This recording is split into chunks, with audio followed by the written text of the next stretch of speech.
Hi, welcome to the video series. First, we will be navigating to the plugin page. And here we will be looking up the HR Lifecycle Events plugin. For the purpose of this video, I went ahead and installed the plugin, but for you, it will actually be under the Available for You tab. So go ahead and click that. Under the Get Started, you will see the install button. So please click that and let that install. It might take a few minutes. So go ahead and pause if you need to.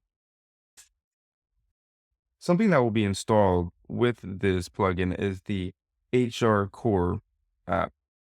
And so this is a very important plugin that we'll be going over throughout this course. And last but not least, we'll be going over what we will be seeing on the front ends as an end user.